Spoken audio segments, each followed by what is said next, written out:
Hello everyone, मैं हूं आपके साथ में नुपुर गुलाटी और आज हम लोग स्टार्ट करने जा रहे हैं एनडीए के क्वेश्चंस के साथ में। हम लोग सबको पता है कि एनडीए के एग्जाम की डेट आ चुकी है, दैट इज 5 सितंबर।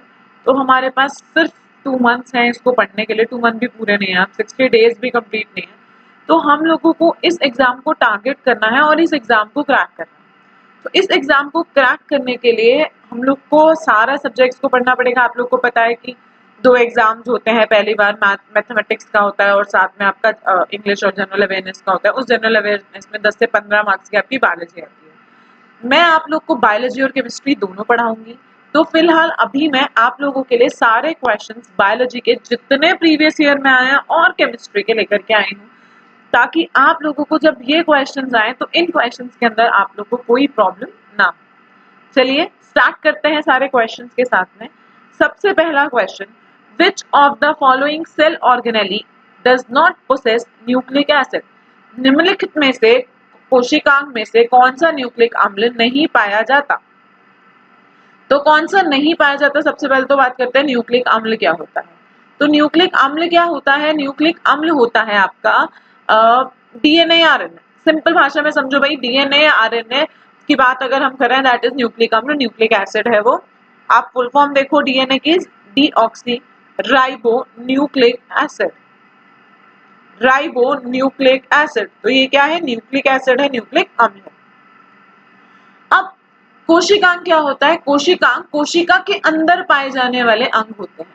शरीर के अंदर पाए जाने वाले क्या होता है? कोशिका होती है, और कोशिका के अंदर पाए जाने वाले कोशिकांग होता है। ठीक, तो अब या हम लोग इंग्लिश में बोलते हैं cell organelles. The organs present inside the cell to perform the various function are called as cell organelles. वो अंग जो कोशिका के अंदर पाए जाते हैं और विभिन्न प्रकार के कार्य करते हैं, उन्हें कोशिकांग कहते हैं। तो अब बेसिकली क्वेश्चन आता है कि भाई कौन से के पास में न्यूक्लिक एसिड नहीं पाया जाता, यानी कि डीएनए आरएनए नहीं पाया जाता।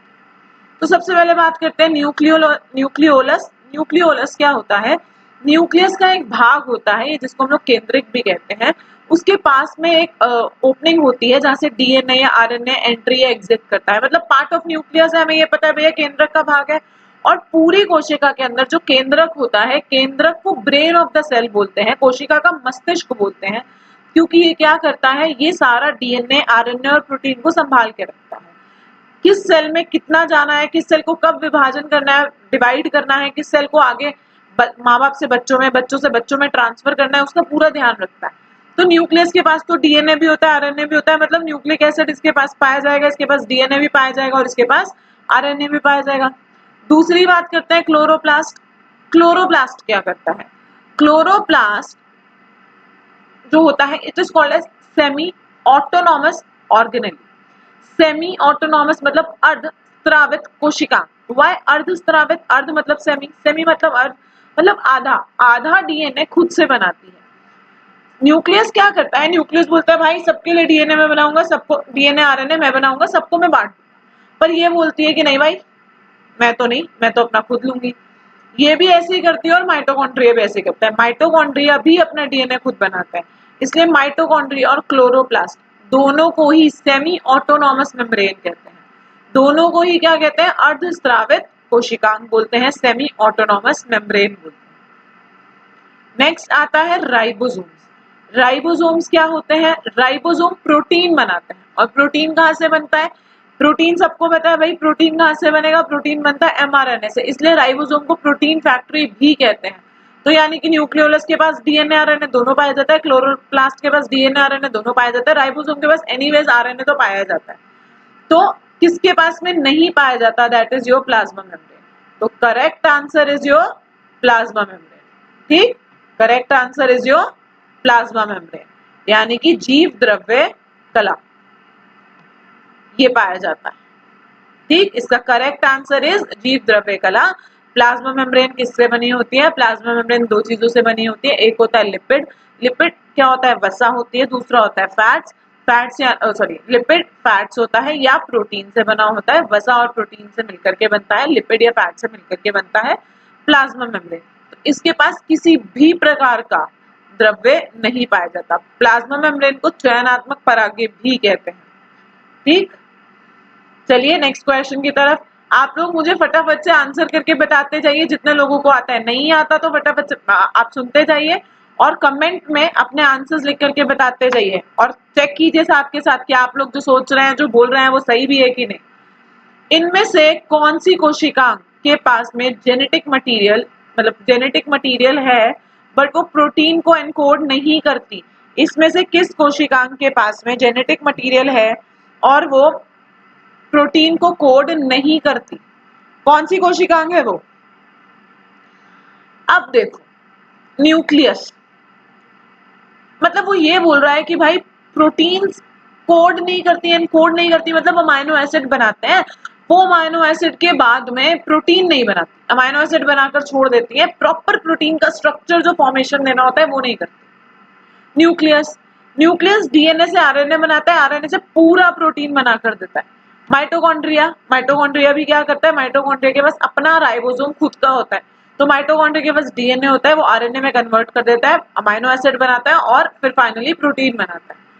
क्लोरोप्लास्ट भी ये करता है, पर राइबोसोम, राइबोसोम प्रोटीन के लिए एनकोड नहीं करता, राइबोसोम प्रोटीन सिंथेसिस करता है, प्रोटीन का निर्माण करता है। कोई भी जेनेटिक मटेरियल इसके पास में नहीं, कोई भी जेनेटिक मटेरियल ऐसा नहीं होता विच कोड्स फॉर प्रोटीन।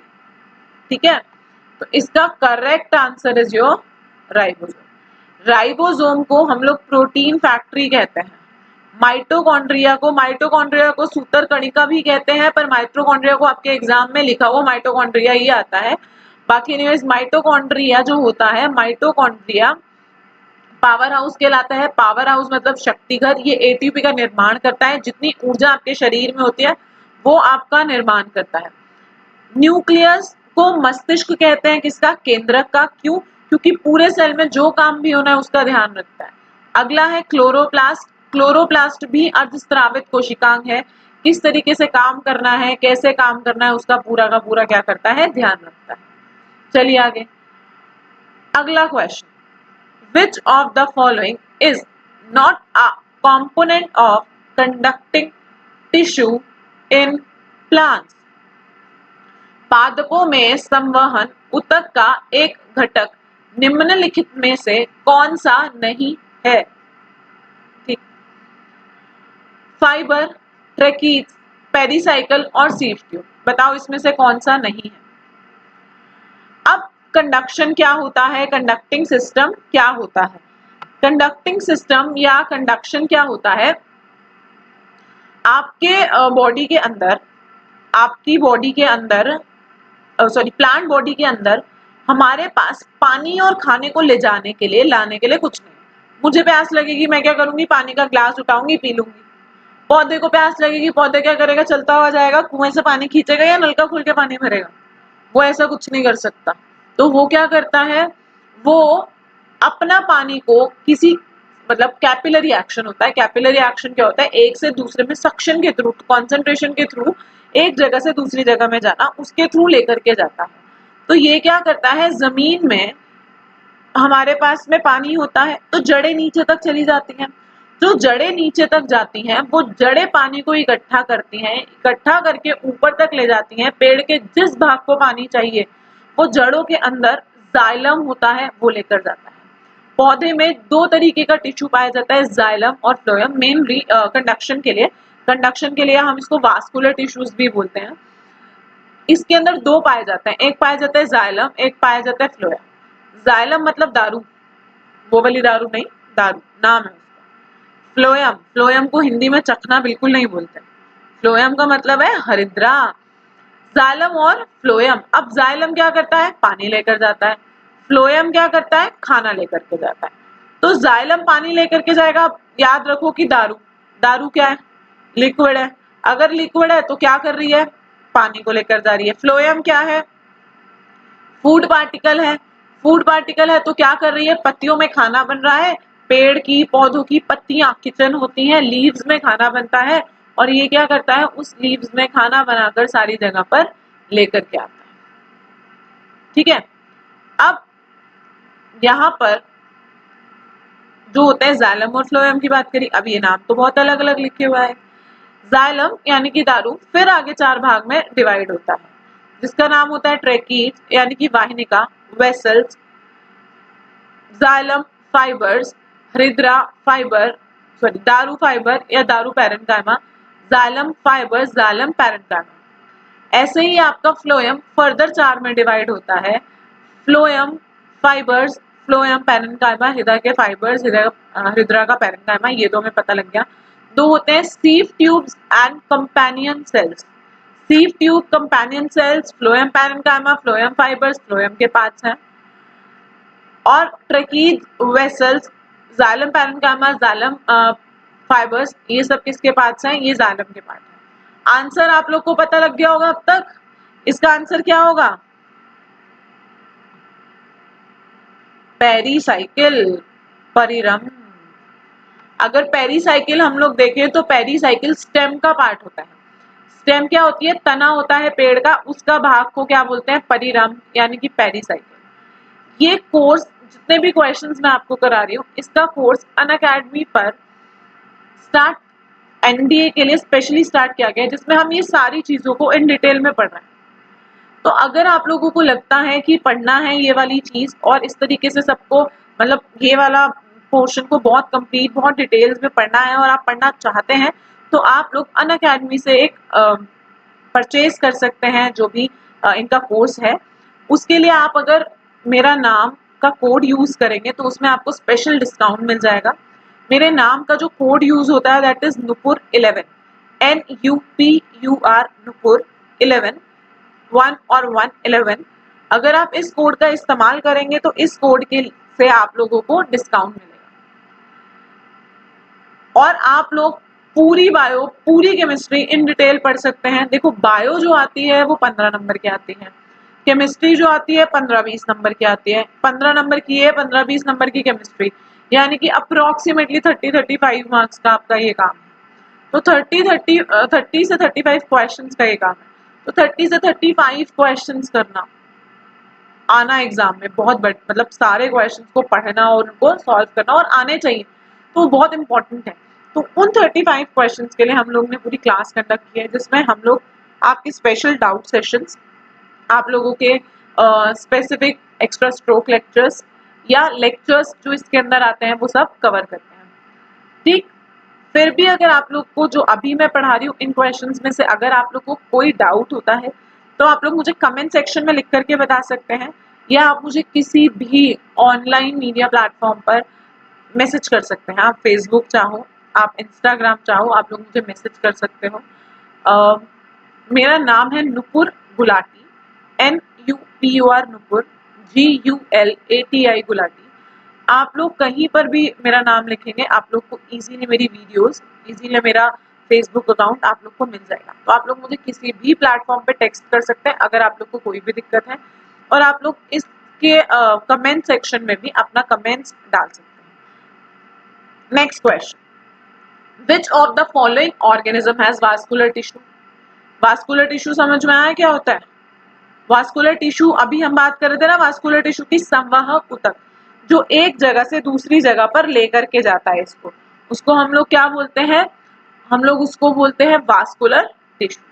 चलिए, इसका एक एग्जाम, मतलब वास्कुलर टिश्यू का मतलब क्या है? वह जीव जो चल नहीं सकते, उसके अंदर खाने या पानी को एक जगह से दूसरी जगह ले जाने के लिए जिसका इस्तेमाल किया जाता है वो क्या होता है? उसको हम लोग बोलते हैं वास्कुलर टिश्यूज। उसको हम लोग क्या बोलते हैं? उसको हम लोग बोलते हैं वास्कुलर टिश्यू। तो सबसे पहले बात हम करते हैं क्लैडोफोरा की। क्लैडोफोरा एक प्रजाति है जो एल्गा के अंदर आती है, शैवाल है। शैवाल है, चल नहीं सकती तो एक जगह से दूसरी जगह तक ले जाने के लिए इसका वास्कुलर टिश्यू का इस्तेमाल होता है। दूसरा है पेनिसिलियम। पेनिसिलियम वर्ड कुछ सुना सुना सा लग रहा है? Penicillium notatum, penicillin, Alexander Fleming, कुछ याद है? अलेक्जेंडर फ्लेमिंग नाम से एक साइंटिस्ट है, आपको इस पे आगे क्वेश्चन मिल जाएगा क्योंकि इस पे बहुत क्वेश्चन आते हैं। अलेक्जेंडर फ्लेमिंग नाम से एक साइंटिस्ट था, उसने एक पेट्री प्लेट के ऊपर फंगस बैक्टीरिया को ग्रो किया हुआ था। एक पेट्री प्लेट के ऊपर उसने बैक्टीरिया, जीवाणु को उगाया हुआ था। गलती से उस पे कवक गिर गया, गलती से उस पे फंगस गिर गई, तो इसने देखा कि भैया जहां जहां पे फंगस गिरी है, जहां जहां पे कवक गिरा है, वहां वहां पर बैक्टीरिया, जीवाणु ग्रो नहीं कर पा रहा, मर रहा है, तो इसे समझ में आया कि भैया जो फंगस है वो क्या कर रही है, कवक की ग्रोथ को रोक दे रही है, कवक को क्या कर रही है, मार दे रही है। तो इसने क्या किया, इसने उसकी ग्रोथ को रोक दिया। ठीक, इसने उसकी ग्रोथ को रोक दिया। तो इसने अलेक्जेंडर फ्लेमिंग ने क्या करा, पेनिसिलियम नोटेटम लिया और उससे इसने क्या करा, एंटीबायोटिक बना दी। तो पहली एंटीबायोटिक जो बनाई गई थी उसका नाम है पेनिसिलिन, और जिस फंगस से बनाई गई थी उसका नाम है पेनिसिलियम नोटेटम। पेनिसिलियम नोटेटम से बनाई गई थी और इसका नाम है पेनिसिलिन। जो पहली एंटीबायोटिक थी, बनाने वाले वैज्ञानिक का नाम है अलेक्जेंडर फ्लेमिंग। ये कवक होती है, कवक होती है तो इसके अंदर भी मूवमेंट नहीं होती है, मूवमेंट नहीं होती है तो इसको भी एक जगह पे लग जाती है। अब इसको भी खाना पानी ऊपर जो देना है वास्कुलर टिश्यू के थ्रू ही देना पड़ेगा, तो इसके पास भी क्या होता है, वास्कुलर टिश्यू पाए जाते हैं। Next, anabaena. एनाबीना एल्गा होती है, एक प्रजाति है एल्गा की। एनाबीना हो गया, नॉस्टॉक हो गया, ये सारे जो है that is blue green alga हो गया। ब्लू ग्रीन एल्गा इज आपका ये नॉस्टॉक की, साइनोबैक्टीरिया हो गया।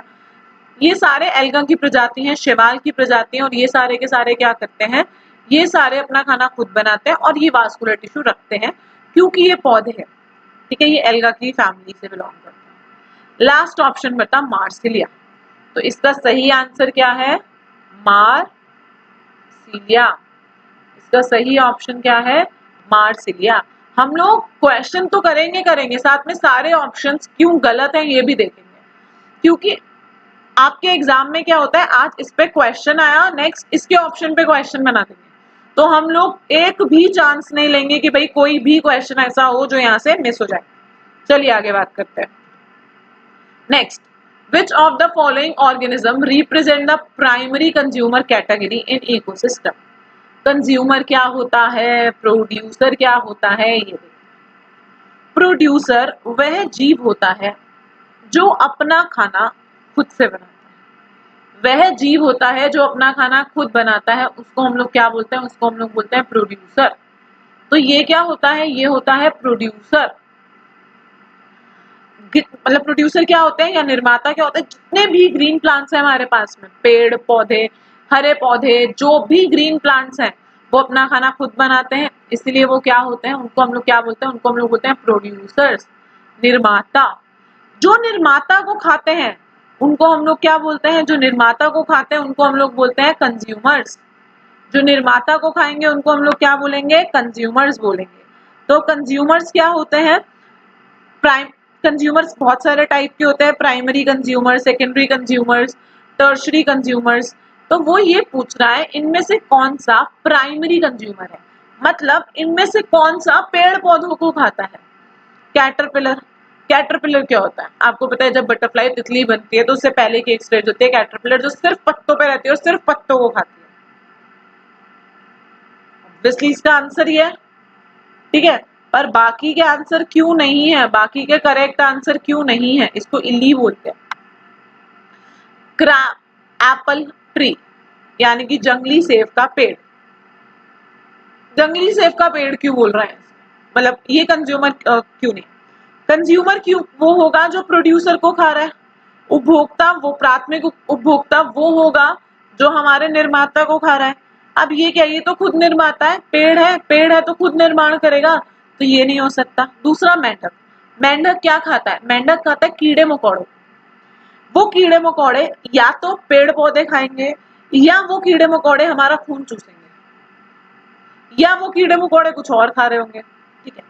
पर मेंढक डायरेक्ट पत्ता तो नहीं खाता ना, मेंढक प्राथमिक उपभोक्ता नहीं हो सकता, मेंढक या तो द्वितीय उपभोक्ता होगा या तृतीय उपभोक्ता होगा, या तो सेकेंडरी कंज्यूमर होगा या टर्शरी कंज्यूमर होगा, प्राइमरी नहीं हो सकता। नेक्स्ट, गौरहिवा शिकरा यानी कि स्पैरोहॉक। स्पैरोहॉक भी क्या करता है, ये भी एक ऐसा जानवर होता है जो फिशेज या इन सबको खाता है, तो ऑब्वियसली ये भी मतलब एक्वाटिक एनिमल्स को खाता है। तो अगर एक्वाटिक एनिमल्स की भी बात करेंगे तो एक्वाटिक एनिमल्स पौधों को खा रहे हैं, तो मतलब ये जानवर को खा रहा है। अगर ये जानवर को खा रहा है तो ये प्राइमरी कंज्यूमर नहीं हो सकता, प्राथमिक उपभोक्ता नहीं हो सकता, ठीक। चलो, as per the code of nomenclature, which of the correct following is a correct way of writing a biological name? सबसे पहले बात करते हैं nomenclature क्या होता है, what is nomenclature? नाम प्रदत्ति मतलब किसी को नाम देना। कैसे नाम देना, क्या नाम देना है भाई, क्या नाम, कैसे नाम देगा वो। नॉमेनक्लेचर का मतलब होता है कि भाई इस पेड़ का नाम है मैंगो। मैंगो को तो मैंगो पूरे वर्ल्ड में भाई हर बंदा मैंगो या आम के नाम से नहीं जानता। कोई बंदा इसको जानता है, कोई बंदा इसको कहता है कि भाई ये आम का पेड़ है, किसी जगह पर इसको कुछ कहते हैं, किसी जगह पर इसको कुछ कहते हैं। तो जब हम लोग इस पे काम करते हैं और कोई और कंट्री का बंदा इसको पढ़ना चाहता है तो वो पढ़ नहीं पाता। क्यों? क्योंकि मुझे समझ में नहीं आया यार ये क्या बोल रहा है, आम आम कर दे रहा है, पता नहीं आम क्या बात कर रहा है। ठीक है, बात समझ में आया। हर सब्जी, हर फल, हर जानवर के बहुत सारे नाम होते हैं अपने अपनी भाषा में। जैसे एक बहुत छोटा सा एग्जांपल देती हूँ। सब लोग गोलगप्पे तो खाते होंगे, लड़कियां ज्यादा खाती है पर खाते तो लड़के भी है ना। गोलगप्पे खाते होंगे। गोलगप्पे क्या होता है, मतलब गोलगप्पे को यहाँ पर दिल्ली के अंदर गोलगप्पे बोलते हैं। अब मैं यही चली जाऊँ बॉम्बे साइड पर तो क्या बोलते हैं, पानी पूरी। कर्नाटका साइड पर पानी, इसको पुचका बोलते हैं शायद। बेंगलोर साइड पर इसको बोलते हैं पानी के पतासे। अब मैं यूएस चली जाऊं, वहां पर क्या बोलते हैं, वहां इसको बोलते हैं वाटर बॉल्स। अब मैं दिल्ली में आकर के गोलगप्पे वाले भैया को बोलूं ना भैया वाटर बॉल्स खिलाने, देकर ही मारेगा जोर से। क्यों भाई, उसको समझ ही नहीं आएगा वाटर बॉल्स क्या बोले जा रही है ना। तो हमने क्या करा, ये तो नॉन लिविंग थिंग होगी, ये तो एक एग्जाम्पल होगा। ऐसे हमारे पास सारे लिविंग ऑर्गेनिज्म, जैविक जीवों में भी बहुत दिक्कत आ रही थी। तो हम लोगों ने क्या तय किया, हम लोगों ने बोला कि भैया हम लोग जैविक नाम रखेंगे, बायोलॉजिकल नेम रखेंगे जो ऑल ओवर द वर्ल्ड लिख होगा। जैसे ह्यूमंस, हमारा नाम होमोसेपियंस होता है, ह्यूमंस का नाम है होमोसेपियंस। तो वो कहता है कि भैया हमारा नाम क्या है, हमारा नाम है होमोसेपियंस। तो अब इसको लिखने का एक तरीका बनाया गया, कुछ रूल बनाए गए। सबसे पहला रूल, ये दो शब्दों से मिलकर बना है। पहले शब्द का पहला अल्फाबेट क्या होता है, कैपिटल होता है। दूसरे शब्द का पहला अल्फाबेट जो होता है ये स्मॉल होता है। पहले वर्ड को हम लोग बोलते हैं जीनस, दूसरे वर्ड को हम लोग बोलते हैं स्पीशीज। पहले वर्ड को हम लोग बोलते हैं जीनस, दूसरे वर्ड को हम लोग बोलते हैं स्पीशीज। पहले वर्ड को बोलते हैं जाति, दूसरे वर्ड को बोलते हैं प्रजाति। ठीक, कोई दिक्कत? आगे चलें। दूसरा, इसको लिखने का तरीका। जब हम इसको लिखते हैं हम इसको इटैलिक्स में लिखते हैं। इटैलिक्स क्या होता है, आपने लैपटॉप में देखा होगा, आई से एक फॉन्ट आता है, टेढ़ा टेढ़ा कर देता है, हम इसको इटैलिक्स में लिखते हैं। अगर हम इसको इटैलिक्स में नहीं लिख पा रहे होते हैं, अगर हम इसको हाथ से लिखते हैं तो हम इसको सेपरेटली अंडरलाइन करते हैं। जैसे देखो इसमें एक ही अंडरलाइन किया हुआ है ना, ये गलत है, ये सही नहीं है। इसको कभी भी ऐसे अंडरलाइन नहीं करते हैं। इसको अंडरलाइन कैसे करते हैं, इसको अंडरलाइन करेंगे एक अमीबा के नीचे, फिर दूसरा करेंगे भाई प्रोटियस के नीचे। ठीक है, तो अब ये कुछ रूल्स होते हैं, इन रूल्स को अप्लाई करते हैं। पहला वाला ऑप्शन देखो, पहला अल्फाबेट भी कैपिटल, पहले वर्ड का फर्स्ट अल्फाबेट भी कैपिटल, दूसरे वर्ड का फर्स्ट अल्फाबेट भी कैपिटल, गलत। सेकंड ऑप्शन देखो, पहले वर्ड का फर्स्ट अल्फाबेट कैपिटल, दूसरे वर्ड का सेकंड अल्फाबेट स्मॉल, ये तो ठीक है यार। सी में आ जाओ, पहले वर्ड का फर्स्ट अल्फाबेट स्मॉल, गलत। डी में आ जाओ, पहले वर्ड का फर्स्ट अल्फाबेट कैपिटल, गलत। तो इसका correct option is B. Although इसको इटैलिक्स में होना चाहिए था, बिकॉज ऑफ दिस टाइपिंग में शायद कोई एरर आया है, ये इटैलिक्स में नहीं आया है, वरना इसे इटैलिक्स में होना चाहिए था। अगर ये इस तरीके के फॉन्ट में होता तो ये भी गलत है। ठीक, पर क्योंकि ये टाइपिंग एरर है, इसको कैसा होना चाहिए, इटैलिक्स में होना चाहिए। डन, आगे चले। Next,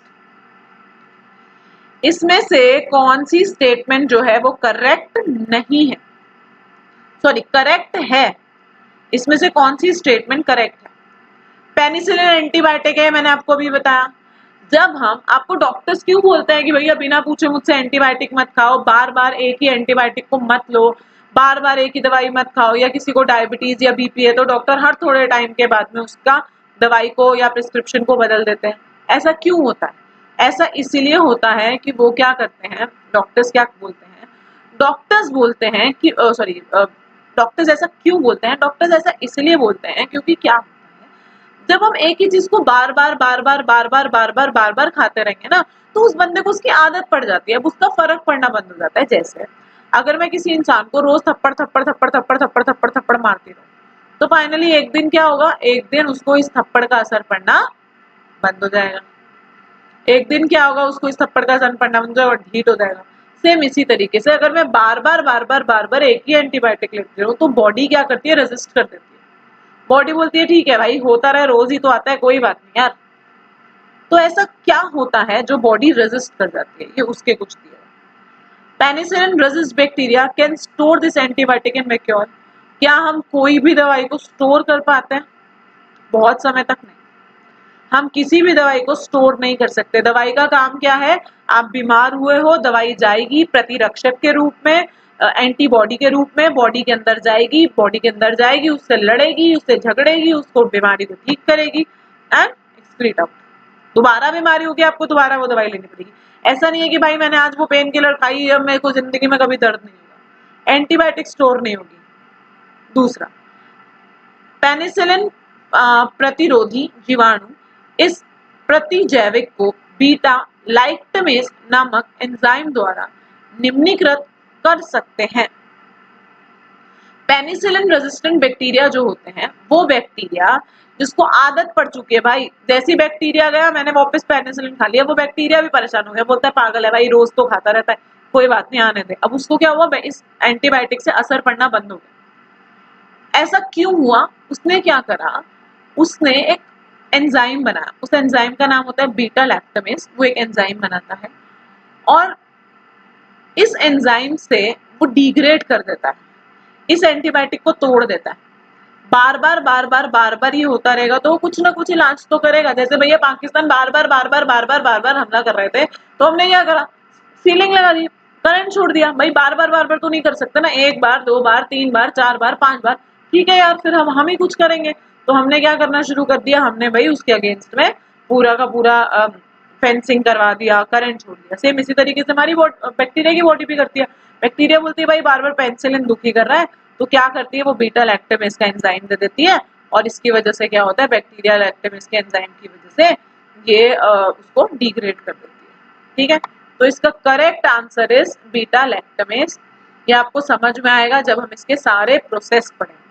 penicillin resist bacteria can degrade this antibiotic by an enzyme called lactic acid dehydrogenase. Lactic acid dehydrogenase नहीं निकलता इसमें से। नेक्स्ट है, जीवाणु द्वारा पेनिसिलिन अवशोषित नहीं होता, इसलिए अधिकांश जीवाणु प्रतिरोधी हैं। मतलब ज्यादातर जो बैक्टीरियाज होते हैं they are having antibiotic properties. ये गलत है, ये एब्जॉर्ब नहीं कर सकते, इसको रोक नहीं सकते। ठीक है, तो इसका correct answer is Which of the following organelles of mammalian cell is rich in hydrolytic enzymes? Hydrolytic enzymes क्या होते हैं? Hydrolytic enzymes वो enzymes होते हैं जो किसी भी प्रकार से किसी भी कोशिकांग को या किसी भी, हाइड्रो मतलब होता है वाटर, लिटिक मतलब तोड़ना, कोई भी जगह पे जब हाइड्रोलिसिस करके किसी भी चीज का ब्रेक डाउन करते हैं उसे हाइड्रोलिटिक एंजाइम्स कहते हैं। माइटोकॉन्ड्रिया मैंने पहले ही बताया था, ये कॉन्ड्रिया नहीं होता, माइटोकॉन्ड्रिया होता है। पर 2019 का आपका जो एनडी का पेपर आया ना, उसमें उन्होंने माइटोकॉन्ड्रिया लिखकर नहीं दिया, उसमें उन्होंने कॉन्ड्रिया लिख करके ही दिया। ठीक है, तो इसीलिए यहाँ पर भी मैंने कॉन्ड्रिया ही लिखा है क्योंकि जो उस समय के ऑप्शंस थे। ऑल्दो इसका पूरा नाम इज माइटोकॉन्ड्रिया, इसको माइटोकॉन्ड्रिया ही बोलेंगे। तो माइटोकॉन्ड्रिया क्या होता है मैंने आपको अभी भी बताया था, mitochondria is power house of the cell. कोशिका पर आपको हर साल कोई ना कोई क्वेश्चन मिल जाएगा एग्जाम, ऐसा कभी नहीं होता कि कोशिका पे क्वेश्चन नहीं आएगा। तो ये एक ऐसा टॉपिक है सेल या कोशिका, आप इसको डिटेल में पढ़ लीजिएगा, सेल पूरा और सेल डिवीजन भी पूरा, सेल भी और सेल डिवीजन भी इसको पूरा पढ़ लीजिएगा सो दैट कि आप लोग इसको समझ सकें, आप लोग इसके क्वेश्चंस कर सकें। ठीक है, अब mitochondria is power house of the cell. Power house मतलब शक्ति का निर्माण करता है, एनर्जी बनाता है। दूसरा राइबोसोम, राइबोसोम प्रोटीन बनाता है, तोड़ता नहीं है किसी चीज को। न्यूक्लियस डीएनए से आरएनए, आरएनए से प्रोटीन बनाता है, तोड़ता नहीं है किसी को। तो इसका करेक्ट आंसर इज लाइसोसोम, इसका correct option is lysosome. Lysosome को बोलते हैं सुसाइडल बैग, आत्मघाती थैली। आत्मघाती थैली क्यों बोलते हैं? आत्मघाती थैली इसलिए बोलते हैं क्योंकि कोई भी बाहर से बैक्टीरिया या वायरस या कुछ भी ऐसी चीज जब बाहर से सेल के अंदर आती है तो ये जाता है, खा जाता है, खाने के बाद फट जाता है, फट जाएगा, खुद तो मर गया पर इसने कोशिका को क्या करा, सेल को क्या किया, बचा दिया। इसीलिए इसको बोलते हैं सुसाइडल बैग, आत्मघाती थैली। इसको एटम बॉम्ब भी बोलते हैं, इसको अणु बम भी बोलते हैं, इसे न्यूक्लियर वेपन ऑफ सेल भी बोलते हैं, इसे कोशिका का न्यूक्लियर वेपन भी बोला जाता है। ठीक है, तो इसका answer is lysosomes. Which of the following statement regarding cholera is correct? Cholera क्या होता है, सबसे पहले तो ये बात करते हैं। कॉलेरा होता क्या है? कॉलेरा का मतलब होता है हैजा। हैजा क्या होता है? कॉलेरा एक ऐसी बीमारी होती है जिस बीमारी में कोई भी, मतलब ये एक्चुअली होती किससे है, ये होती है कंटामिनेटेड फूड और वाटर से। ये कोई जेनेटिक बीमारी नहीं है, it is not a genetic disease, ये जेनेटिक बीमारी नहीं है।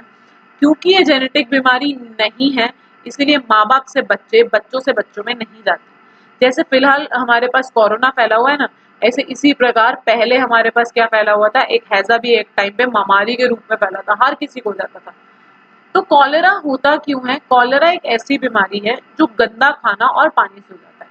इसमें मेमोरी लॉस नहीं होता, अल्कोहल के कंजम्पशन से ये नहीं होता, ये जेनेटिक नहीं है, माँ बाप से बच्चों में, बच्चों से बच्चों में, यानी कि आनुवांशिक नहीं है, एक पीढ़ी से दूसरी पीढ़ी में ट्रेवल नहीं करता।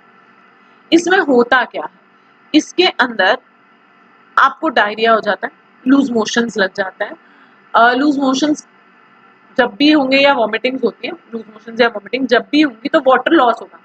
इस स्टेट को बोलते हैं डिहाइड्रेशन। डी मतलब डिलीशन, डिलीट हो गया। हाइड्रेशन मतलब पानी का डिलीट करना, पानी को खत्म कर देना। तो इसके लिए हम लोग क्या पिलाते हैं, इसके लिए हम लोग पिलाते हैं ORS, ओरल। ओरल मतलब जो भी दवाई आपको माउथ से खिलाएंगे उसे ओरल बोलेंगे। रिहाइड्रेशन, री मतलब दोबारा फिल करना, हाइड्रेट मतलब वाटर को, रिहाइड्रेशन सॉल्यूशन, क्योंकि इसे लिक्विड के रूप में दिया जाता है इसीलिए इसे हम लोग बोलते हैं ओरल रिहाइड्रेशन सॉल्यूशन। तो ये क्या है, it is called as oral rehydration solution, ORS देते हैं। हिंदी में भी ORS को ओरल रिहाइड्रेशन सॉल्यूशन लिखा हुआ ही आएगा। और जो भी दवाई आपको माउथ के थ्रू देंगे दैट इज ओरल। जैसे पोलियो देते हैं आपको तो हम इसको बोलते हैं ओरल वैक्सीन, पोलियो की ड्रॉप्स पिलाते हैं ना, तो ये वैक्सीन है, इंजेक्शन की तरह काम करती है पर ओरल है, माउथ से दी जाती है, इसलिए इसको ओरल वैक्सीन बोलते हैं। ठीक है, नेक्स्ट 10th क्वेश्चन। देखो यही क्वेश्चन अभी हमने पढ़ा था, सेम क्वेश्चन है, पढ़ो जरा पहले से ध्यान से। Which one of the following group of cellular organelles contain DNA? इनमें से कौन सी कोशिकीय कोशिकांग समूह में DNA होता है? आप लोग मुझे फटाफट से कमेंट करके बताइए, क्योंकि सबसे पहला क्वेश्चन इस स्लाइड का मैंने आपको यही बताया था जो 2019 के एग्जाम में आया हुआ था। ये 2018 है, ठीक है, ऐसे ही 2019 के एग्जाम में भी आया हुआ था, 2019 में भी आया था, 2018 में फिर से रिपीट हो गया। तो ये क्वेश्चंस क्या कर रहे हैं, रिपीट होते जाते हैं। तो इसीलिए मैं आपको बोल रही हूँ प्रीवियस ईयर में जितने क्वेश्चंस आए हैं सबको करना है। आप लोगों को डाउट है तो मैं 24/7 आप लोग के साथ अवेलेबल हूँ। आप मुझे किसी भी टाइम, किसी भी वक्त, किसी भी सोशल मीडिया साइट पर मैसेज कर सकते हैं और आप इसके यूट्यूब में कमेंट करके बता सकते हैं कि आप लोग को कोई ऐसी चीज जो समझ नहीं आई। अगर आपको कोई भी ऐसी चीज लग रही है कि भाई मैम इस तरीके से नहीं, आप ऐसे पढ़ाओ या ये पॉइंट हम लोग का कवर कराओ, तो आप मुझे कमेंट सेक्शन में आप लोग अपने सजेशंस लिख दीजिएगा ताकि मैं उसके अकॉर्डिंग आप लोग की नेक्स्ट वीडियो जो लेकर आऊं आप लोग के सजेशन पे बेस लाऊं। तो अगर आपको कुछ भी सजेशन देना है, कोई भी चीज ऐसी लगती है नहीं समझ में आई या इसको इस तरीके से करें तो बेहतर हो जाएगा, तो मैं जरूर आपके सजेशंस को मानूंगी और नेक्स्ट वीडियो में आप लोगों के अकॉर्डिंग नई वीडियो बनाएंगे। ठीक, चलिए। Which of the following group of cellular organelles contain DNA? निम्नलिखित में से कौन सी कोशिकीय कोशिकांग समूह में DNA होता है? माइटोकॉन्ड्रिया, अर्धस्रावित कोशिका, सेमी ऑटोनॉमस मेम्ब्रेन अपना DNA खुद बनाती है। दूसरा, न्यूक्लियस तो वही बनाता ही है, न्यूक्लियस का तो काम ही है DNA RNA बनाना। क्लोरोप्लास्ट, या प्लास्टिड हो या क्लोरोप्लास्ट हो, बात एक ही होती है। तो ये भी अपना DNA खुद बनाती है क्योंकि ये भी क्या है, सेमी ऑटोनॉमस मेम्ब्रेन है, अर्धस्रावित कोशिका। दूसरा, ऑब्वियसली करेक्ट आंसर है, this is the correct answer. पर गोल्गी बॉडी क्या करती है बेटा? गोल्गी बॉडी का काम सिर्फ पैकेजिंग का होता है। किसी चीज को पैक करके एक जगह से बाहर निकाल कर आना, इसको हम क्या मतलब ये किसका काम होता है, that is a work of Golgi body. तीसरा प्लाज्मा मेम्ब्रेन। प्लाज्मा मेम्ब्रेन क्या करती है, प्लाज्मा मेम्ब्रेन आउटर मेम्ब्रेन होती है, प्लाज्मा मेम्ब्रेन आउटर मेम्ब्रेन होती है, इसीलिए क्या करती है, किसी चीज को आने और जाने नहीं देती, या हम इसको बोलते हैं जीव द्रव्य कला। इसका दूसरा नाम होता है सिलेक्टिवली परमिएबल मेम्ब्रेन, चयनात्मक पराग्य। चयन मतलब, सिलेक्टिव मतलब कुछ चीजों को, परमिएबल मतलब एंट्री और एग्जिट, कुछ चीजों को आने और जाने देती है मेम्ब्रेन। ये कुछ चीजों को आने देती है, कुछ चीजों को जाने देती है, जिसकी जरूरत होगी उसे आने देगी, जिसकी नहीं होगी उसे नहीं आने देगी। ये बहुत कंफ्यूजिंग होता है, एक्चुअली इसे सिलेक्टिवली परमिएबल बोलते हैं, पर आपके एग्जाम में जब ऑप्शन आता है ना उसमें सेमी परमिएबल भी लिखा होता है। सेमी और सिलेक्टिव में डिफरेंस क्या है, सेमी मतलब होता है आधा, भाई मैंने एक गार्ड बिठा दिया, मैंने इसको बोला भाई लड़कियों को अंदर नहीं आने देना, ये एक कमरा है जिसमें लड़के जाएंगे, तो वो कभी भी लड़की को एंटर करने नहीं देगा। सिलेक्टिव का मतलब क्या होता है, मैंने गार्ड बिठा करके बोला कि भाई देख, जिसकी जरूरत अंदर हो ना उसको अंदर जाने दियो, जिसकी जरूरत नहीं है उसको मत जाने दियो। तो अगर अंदर जरूरत लड़की की है तो लड़की को जाने देगा, अगर अंदर जरूरत लड़के की है तो लड़के को जाने देगा, अदरवाइज उसको बाकियों को क्या करेगा, रोक देगा। तो ये होता है सिलेक्टिव, चुनी हुई चीजों को जाने देना। सेमी हमेशा एक ही चीज को जाने देना, कोई फर्क नहीं पड़ता किसकी जरूरत है नहीं है। सेमी मतलब अर्ध, अर्ध चयनात्मक पराग्य नहीं है ये चयनात्मक पराग्य है, यानी कि सिलेक्टिवली परमिएबल मेम्ब्रेन है। ये अर्ध पराग्य झिल्ली नहीं है, ये सेमी परमिएबल सिलेक्टिव परमिएबल है, यानी कि ये हमारी जो होती है चयनात्मक पराग्य। ठीक, कोई दिक्कत, यहाँ तक आप लोग को उम्मीद करती हूँ समझ आया होगा। कुछ क्वेश्चन 2019-18 के एक सेट के उठाकर लाई हूँ, ऐसे और क्वेश्चन 2019-18 आपके 2009-7 ये सारे इयर्स के हम लोग उठाकर लाएंगे। जितने क्वेश्चंस आप लोग के आए हैं उन सबको करेंगे, पर करेंगे पहले आगे से, फिर मतलब 2019 से 18, 17, 16 इस तरीके से चलेंगे। 2020 में कोई एग्जाम नहीं हुआ, इसलिए आपका कोई भी क्वेश्चन इसमें ऐड ऑन नहीं कर रही हूँ। ये जितने भी क्वेश्चंस हैं ये सारे आप लोगों के मतलब 2019 में आपका लास्ट एग्जाम हुआ था, तो ये उसके क्वेश्चन है। ठीक, उम्मीद करती हूँ आप लोग को समझ में आया होगा। नहीं भी आया होगा तो आप लोग मुझे जरूर बताइएगा कमेंट सेक्शन में कि आप लोग को क्या प्रॉब्लम हुई। अगर नहीं समझ में आया, अगर समझ में आया तो आई एम वेरी हैप्पी अगर आप मुझे बताएंगे कि आप लोग को समझ में आया और आपको वीडियो कैसे लगा।